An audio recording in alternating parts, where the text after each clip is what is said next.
Baik semuanya, perkenalkan saya Maria Fernanda Meliana dengan NIM 2101128 dari kelas 20C1 Sistem Informasi Fakultas Ilmu Komputer Universitas Duta Bangsa Surakarta. Di sini saya akan mempresentasikan mengenai integrasi aplikasi korporasi, di mana saya akan menjelaskan workflow 4 sistem, aplikasi, dan teknik integrasi antar aplikasi itu sendiri. Yang pertama, ada workflow SPMB, yaitu Sistem Penerimaan Mahasiswa Baru. Di sini, jikalau calon mahasiswa ingin mendaftar, hal pertama yang dilakukan adalah login dan register. Jikalau calon mahasiswa sudah memiliki akun, calon mahasiswa tersebut bisa langsung login menggunakan email dan password yang sudah didaftarkan. Jikalau belum, calon mahasiswa bisa register dengan cara mengisi data nama, email, dan password. Setelah itu, calon mahasiswa akan mendapat verifikasi email untuk masuk ke dalam akun penerimaan mahasiswa baru. Setelah berhasil masuk ke dalam sistem penerimaan mahasiswa baru, admin akan memberi form pendaftaran di mana mahasiswa harus mengisi formulir atau form pendaftaran tersebut dengan data yang sesuai, di mana data-data yang harus diisi antara lain adalah periode, nama, jenis kelamin, tempat tanggal lahir, alamat, nomor telepon, dan juga program studi. Setelah mahasiswa mengisi formulir, proses selanjutnya atau tahap selanjutnya yang akan dilaksanakan adalah seleksi, di mana di mana kalau calon mahasiswa sudah mendapat jadwal seleksi, mahasiswa akan melakukan seleksi tersebut sesuai dengan jadwal yang sudah didapatkan. Selanjutnya, setelah seleksi berlangsung, admin akan melakukan update mengenai hasil seleksi tersebut. Jikalau calon mahasiswa lolos dalam tahap seleksi tersebut, mahasiswa bisa langsung melakukan pembayaran kepada sistem keuangan. Selanjutnya adalah workflow sistem keuangan atau SIKEU. Di sini jikalau mahasiswa sudah lolos dalam tahap seleksi, mahasiswa bisa melakukan proses pembayaran, di mana hal pertama yang harus dilakukan adalah mahasiswa memilih pembayaran yang akan dibayarkan. Setelah itu, mahasiswa bisa membuat invoice. Setelah mahasiswa membuat invoice, maka admin akan masuk ke dalam sistem keuangan atau SIKEU. Admin akan mengisi atau menginput data ke dalam koa dan biaya. Admin juga akan input data transaksi. Setelah itu, admin akan input data pembayaran. Setelah beberapa proses atau tahap yang dilakukan dalam sistem keuangan tersebut, maka pembayaran bisa langsung dilakukan oleh mahasiswa yang ingin membayarkan biaya-biaya terkait kepada universitas terkait. Selanjutnya ada workflow SIMPAC atau sistem kepegawaian. Di sini sistem kepegawaian berguna untuk menginput data-data pegawai ataupun staf yang terkait atau berhubungan di dalam suatu universitas. Hal pertama yang dilakukan adalah login ke dalam sistem kepegawaian itu sendiri dengan memasukkan email dan password yang sudah dimiliki. Setelah itu, admin akan input data pegawai, di mana data pegawai tersebut antara lain NIP, nama, tempat tanggal lahir, email, nomor telepon, dan juga kategori pegawai.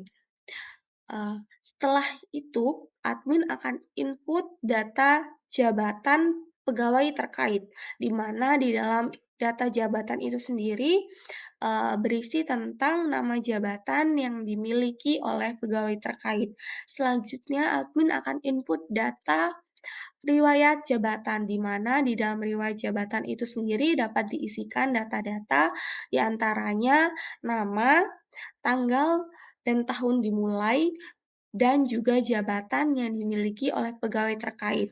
Setelah itu, data-data yang diisi di dalam sistem kepegawaian eh, akan masuk atau tersimpan di dalam database. Selanjutnya ada workflow SIAKAT atau sistem akademik. Di dalam sistem akademik ini akan mencatat data-data mengenai mahasiswa ataupun kepegawaian di suatu universitas terkait. Hal pertama yang dilakukan adalah login ke dalam sistem Siakat itu sendiri. Lalu kita akan mengisikan data atau CRUD, di mana admin akan menginputkan data angkatan. Selanjutnya admin akan input data program studi. Selanjutnya admin akan input data kurikulum. Lalu admin juga akan input data mata kuliah, serta admin akan input data jenjang pendidikan, di mana data-data yang sudah diinput tersebut akan terintegrasi ke dalam web service yang digunakan di dalam sistem akademis ini. Selanjutnya, saya akan menjelaskan mengenai integrasi antar aplikasi. Sebelumnya, kita harus tahu apa sih itu integrasi.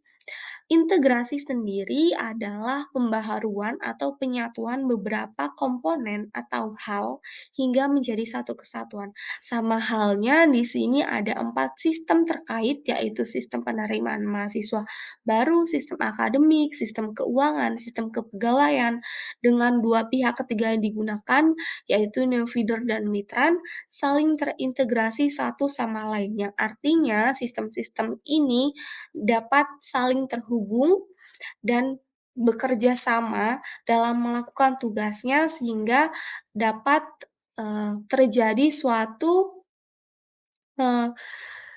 suatu suatu kesatuan yang baik dalam melakukan tugasnya. Yang pertama, saya akan menjelaskan mengenai sistem penerimaan mahasiswa baru, di mana jikalau calon mahasiswa mendaftar, sistem pertama yang akan mencatat calon mahasiswa tersebut adalah sistem penerimaan mahasiswa baru.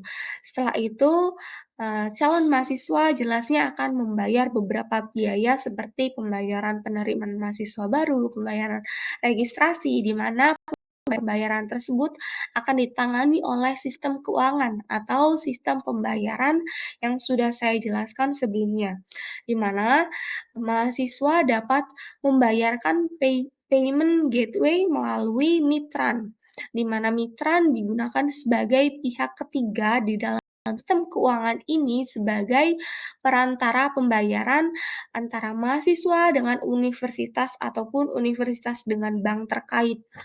Selain itu, sistem penerimaan mahasiswa baru tidak hanya terintegrasi dengan sistem pembayaran, namun juga dengan sistem akademik, di mana sistem akademik akan mencatat data-data calon mahasiswa yang sudah melakukan pendaftaran ulang.